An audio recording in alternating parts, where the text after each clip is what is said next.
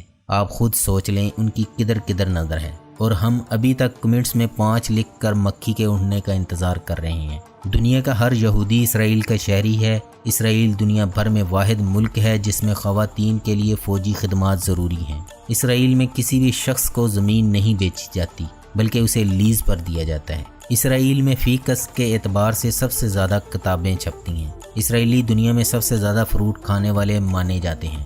Did see یعنی بحر مردار، عرب اسے بحر میت کہتے ہیں۔ یہ قدیم زمانے میں بحر لوط بھی کہلاتا تھا۔ یہ دنیا کا پست ترین مقام ہے، سطح سمندر سے 1300 فٹ نیچے ہے۔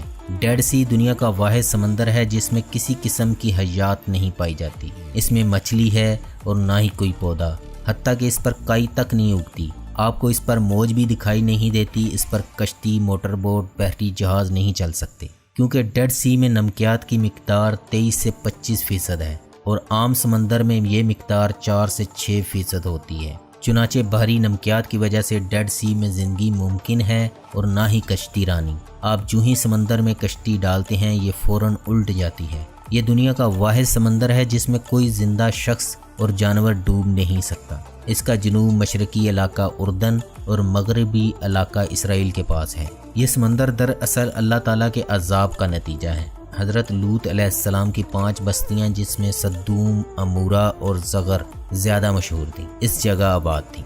یہ ہم جنس پرستی کے شکار تھے، اللہ نے ان پر عذاب نازل کیا۔ اللہ نے لوط علیہ السلام کو بستی چھوڑنے اور پیچھے مڑ کر نہ دیکھنے کا حکم دیا۔ ان کی بیوی نے حکم کی نافرمانی کی اور اسے پتھر بنا دیا گیا، اور اس کا مجسمہ آج بھی عبرت کا نشان ہے۔ بیت المقدس اس سے صرف 15 میل کے فاصلے پر ہے۔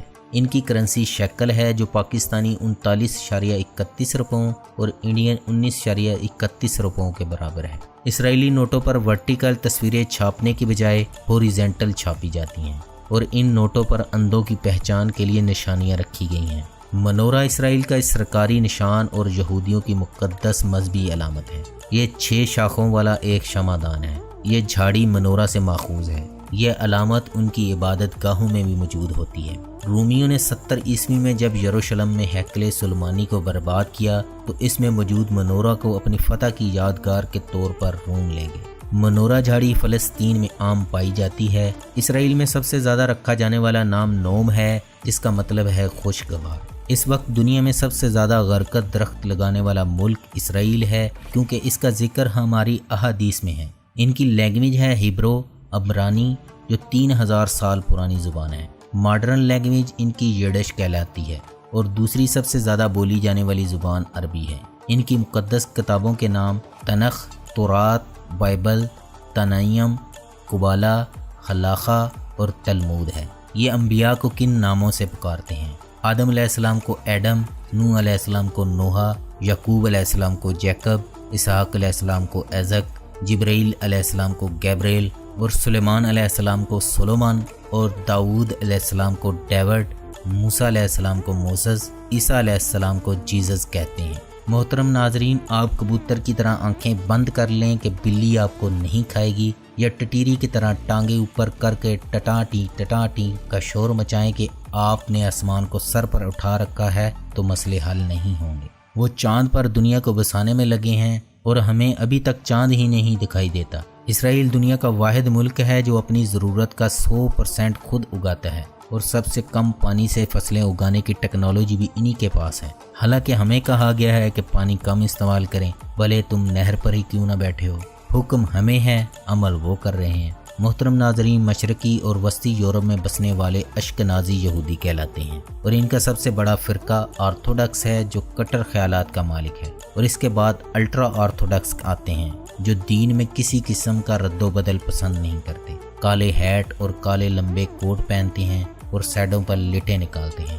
داڑھی اور مونچھیں نہیں کاٹتے۔ ان کے لباس کو جلبیہ کہا جاتا ہے۔ بحیرہ روم کے ممالک میں بسنے والے سواتری یہودی اور ایشین ممالک میں بسنے والوں کو مزراجی یہودی کہا جاتا ہے۔ ان کی عبادت گاہ کو سینیگاگ کہتے ہیں، اور ان کی عبادت کا دن جمعہ کی رات کو شروع ہو کر ہفتہ کی شام تک کا ہوتا ہے، اور اسے اس یوم شبات کہتے ہیں، اور اس دن ماتزہ روٹی کھاتے ہیں، اور اس دن کی مناسبت سے بنائے جانے والے کھانوں کو کوچالا کہتے ہیں، جیسے ہمارے ہاں جمعرات والے دن ختم شریک کہا جاتا ہے۔ ان کے سکالرز کو ربی کہا جاتا ہے۔ ان کے نزدیک قیامت قائم ہونے میں صرف 221 سال رہ گئے ہیں۔ اسرائیلیوں نے قیامت سے قبل 2 اہم کام کرنے ہیں: تابوت سکینہ کی تلاش اور ہیکل سلیمانی کی تعمیر۔ یہ کہانی حضرت ابراہیم علیہ السلام سے شروع ہوتی ہے۔ حضرت ابراہیم علیہ السلام کی 2 بیویاں تھیں، حضرت ہاجرہ حضرت اسماعیل علیہ السلام کی والدہ، اور حضرت سارہ حضرت اسحاق علیہ السلام کی والدہ۔ 40 سال حضرت ابراہیم علیہ السلام مکہ مکرمہ میں رہائش پذیر رہے۔ آپ نے خانہ کعبہ تعمیر کیا، اور آپ واپس فلسطین تشریف لے گئے، اور آپ علیہ السلام نے وہاں اللہ تعالیٰ کا دوسرا گھر بیت المقدس تعمیر فرمایا۔ خانہ کعبہ اور بیت المقدس کی تعمیر کے درمیان 40 سال کا فرق تھا۔ حضرت ابراہیم علیہ السلام نے فلسطین میں انتقال فرمایا۔ آپ کا روضہ مبارک یروشلم کے مضافات میں ہے۔ یہ علاقہ حضرت ابراہیم علیہ السلام کی مناسبت سے ہیبرون یا الخلیل کہلاتا ہے۔ بنی اسرائیل حضرت یعقوب کی اولاد ہیں۔ یہ لوگ قحط کا شکار ہوئے، مصر کی طرف نقل مکانی کی، فرعون کی غلامی میں گئے، سینکڑوں سال ذلت و برداشت کی، اور 3300 سال پہلے حضرت موسیٰ علیہ السلام کی معیت میں فلسطین واپس آئے۔ حضرت داؤد علیہ السلام نے 1000 سال قبل مسیح میں یروشلم فتح کیا، اور اسے اپنی سلطنت کنگڈم آف ڈیوڈ کا دارالحکومت بنایا۔ اپنے لیے ایک شاندار محل تعمیر کروایا۔ دل میں خیال آیا، محل میں رہتا ہوں، تابوت سکینہ آج بھی خیمے میں رکھا ہوا ہوتا ہے۔ اس تابوت میں پتھر کی وہ تختیاں بھی تھیں جو اللہ تعالیٰ نے حضرت موسیٰ علیہ السلام پر کوہ طور پر اتاری تھیں۔ ان تختیوں پر اللہ کے 10 احکامات درج تھے۔ حضرت موسیٰ علیہ السلام کا عصا اور وہ برتن بھی تھا جس سے من و سلوہ نکلتا تھا۔ جنگوں میں اس صندوق کو لشکر کے آگے رکھا کرتے تھے اور اس کی مدد سے فتح حاصل کر لیا کرتے تھے۔ حضرت داؤد علیہ السلام نے ہیکل تعمیر کرانا شروع کیا۔ آپ کے بعد حضرت سلیمان علیہ السلام نے یہ تعمیر جاری رکھی۔ حضرت سلیمان کے دور میں بڑے بڑے جادوگر بھی تھے۔ آپ نے اللہ تعالیٰ کے حکم پر ان تمام جادوگروں کو قتل کر دیا اور ان کے جادو کے نسخوں کو بھی صندوق میں بند کر کے کہیں چھپا دیا۔ یہودی حضرت سلیمان علیہ السلام کے معبد کو ہیکل سلیمانی کہتے ہیں۔ یہ ہیکل 586 قبل مسیح میں بابل کے بادشاہ بخت نصر نے تباہ کر دیا تھا، تاہم اس نے ہیکل سلیمانی کی بیرونی دیوار چھوڑ دی تھی۔ آج بھی یہودی اس دن ماتم کرتے ہیں، جسے تشابیو بھی کہا جاتا ہے۔ یہودی اس دیوار کو کوتل جبکہ مسلمان دیوار گریہ کہتے ہیں۔ اس کے بعد اللہ تعالیٰ نے بحیثیت امت آخری مہلت کے طور پر بنی اسرائیل میں حضرت عیسیٰ علیہ السلام جیسے جلیل القدر رسول کو مبعوث فرمایا، اور یہودیوں نے ان کی سب سے زیادہ مخالفت کی۔ ان پر ظلم و ستم کے پہاڑ توڑے گئے۔ اصل میں یہودی اپنے مسیحا کے انتظار میں تھے جو آ کر انہیں دوبارہ پہلے والی شان و شوکت عطا کرتا، لیکن حضرت عیسیٰ علیہ السلام نے دین کی تجدید نو شروع کی۔ انہوں نے آپ کے قتل کی سازش کر ڈالی۔ اللہ تعالیٰ نے اس آفتاب رسالت کو اٹھا لیا اور اس جرم عظیم کی پاداش میں بنی اسرائیل کو منصب امامت سے معزول کر کے ایک زبردست سزا دینے کا فیصلہ کیا۔ چنانچہ اس واقعے کے تھوڑے عرصے بعد یہودیوں نے رومیوں کے خلاف بغاوت کی، جس کے نتیجے میں رومی حکمران ٹیٹس نے یروشلم پر حملہ کر کے پوری آبادی کو تہس نہس کر ڈالا اور یہودیوں کو اس طرح فلسطین سے نکالا کہ وہ 2000 سال تک وہاں واپس نہ لوٹ سکے۔